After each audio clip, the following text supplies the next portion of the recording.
আলহামদুলিল্লাহ আজকে রোজার প্রাককালে আমরা হাজির হয়েছি। আর একদিন পরে ইনশাআল্লাহ মাহে রমজানের রোজা আল্লাহ চাহে তবে রাখতে পারবো ইনশাআল্লাহ। এই রোজা আল্লাহর পক্ষ থেকে ফরজ করে দেয় একটি গুরুত্বপূর্ণ ইবাদত। আল্লাহ রাব্বুল আলামিন এই ইবাদতের মাধ্যমে বলেছেন যে কেন তোমাদের মধ্যে তাকওয়ার গুণ অর্জন করা হয়। তাকওয়ার গুণ মানে আল্লাহকে ভয় করে চলা, আল্লাহ বিরোধী সব কাজ থেকে দূরে থাকা, একটি সুন্দর পূত পবিত্র একটি পরিবেশ সেখানে তৈরি হবে, এটাই প্রত্যাশিত। এবং রোজার এই এক মাসের সিয়াম সাধনার মধ্য দিয়ে সারা দেশের বাকি 11টি মাস পূত পবিত্র সমাজের প্রশিক্ষণ নিয়ে মাধ্যমে একটি সুন্দর সমাজের কাজ চলতে থাকবে। হাজার হাজার বছর পর্যন্ত এইভাবে মানব জাতিকে গড়ে তোলার এই আধ্যাত্মিক প্রশিক্ষণের মধ্য দিয়ে মুসলিম উম্মাহ একটি অতি উচ্চ মান সম্পন্ন জাতি হিসেবে গড়ে উঠেছে। পৃথিবীর বুকে মুহাম্মদ রাসূলুল্লাহ সাল্লাল্লাহু আলাইহি ওয়াসাল্লামের নেতৃত্বে এবং আল্লাহর বিধানের ভিত্তিতে ইসলামের মৌলিক নীতিমালা নামাজ, রোজা, হজ, যাকাত, তাকওয়ার গুণ অর্জন করার মধ্য দিয়ে এই সমাজ নির্মাণ হয়েছিল। সেই সমাজ ছিল মদিনার সমাজ, সেই সমাজ ছিল খোলাফায়ে রাশিদিনের সমাজ, সেই সমাজ ছিল পরবর্তীতে হাজার বছরের মুসলিম শাসনাধীন সেই সমাজ।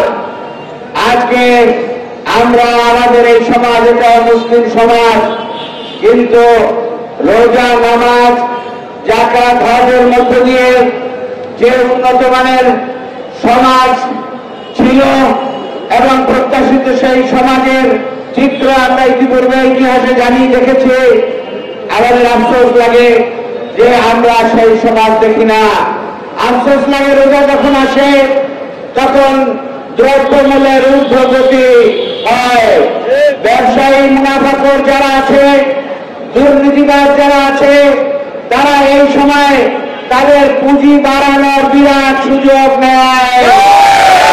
এটা অত্যন্ত নিন্দনীয় এবং বড় ধরনের গুনার কাজ।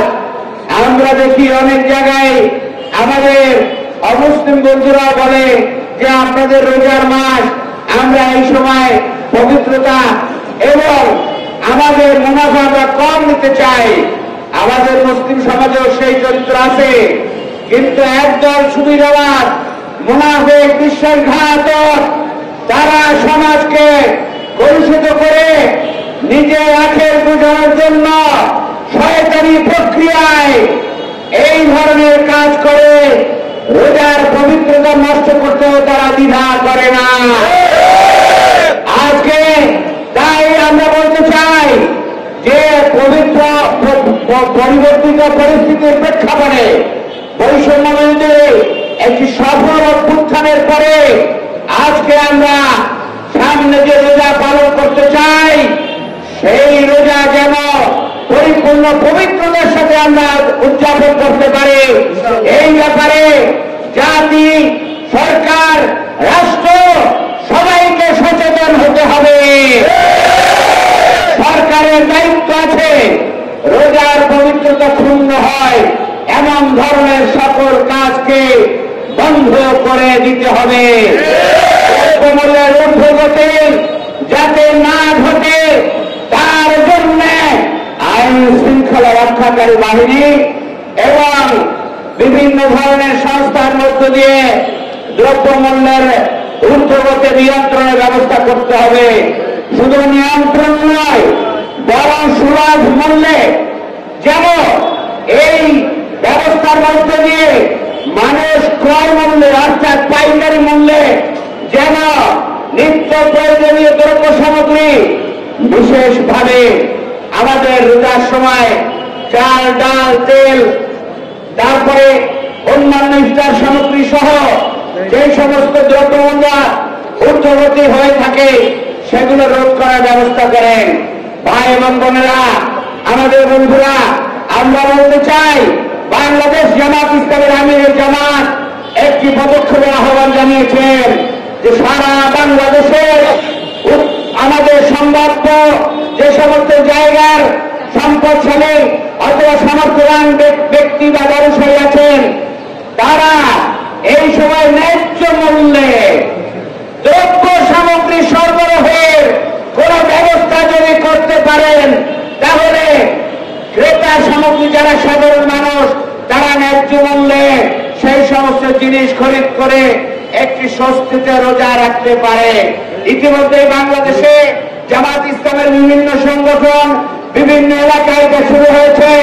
এখানে আপনারা যারা আছেন ব্যক্তি উদ্যোগে, সামষ্টিক উদ্যোগে কিংবা সাংগঠনিক উদ্যোগে, কেউ যদি এটা করতে পারেন যে হ্যাঁ, মানুষের কাছে সুলভ মূল্যে, ন্যায্য মূল্যে, পাইকারি মূল্যে আমরা যেন ঊর্ধ্বগতি রোজের ব্যবস্থা নিয়ে আমরা মানুষকে সরবরাহ করতে পারি, আমরা আমির জামাতের পক্ষ থেকে আমি সেটা আহ্বান জানাচ্ছি।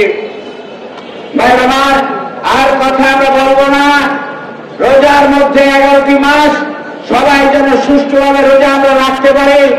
প্রতিবাদ নয়, বরং আমাদের নৈতিক দায়িত্ব হচ্ছে, বিশেষভাবে রাষ্ট্রকে আমরা বলতে চাই, সরকারকে আমরা বলতে চাই যে 15 বছর ফ্যাসিস্টরা রোজার সময় মিছিল করতে দেয় নাই, এই ধরনের বক্তব্য রাখার সুযোগ দেওয়া হয় নাই। তারা মুনাফাখোরীরা কোটি কোটি টাকা লুটপাট করেছে। শেখ হাসিনার পিয়নও 400 কোটি টাকার মালিক হয়েছিল। আর যেন এটা না হয়। যাই হোক, আমাদের আজকে মিছিল আছে, সেই মিছিলে আপনারা অংশগ্রহণ করবেন এবং সবাই সেই মিছিলে আল্লাহর জন্য, আবার দেশকে গড়ে তোলার জন্য আমাদের যে বক্তব্য আছে সেগুলো স্লোগানের মাধ্যমে তুলে ধরবেন। আল্লাহ রাব্বুল আলামিন আমাদের বাংলাদেশকে সুন্দর, সুখী, সমৃদ্ধশালী বাংলাদেশ করার তৌফিক দান করুন, রোজার পবিত্রতা রক্ষা করার তৌফিক দান করুন এবং আমাদের দ্রব্যমূল্য নিয়ন্ত্রণে রেখে রোজাদারদের স্বস্তির ব্যবস্থা করুন। এই বক্তব্য রেখে আমার কথা শেষ করছি। আসসালামু আলাইকুম ওয়া রাহমাতুল্লাহি ওয়া বারাকাতুহু।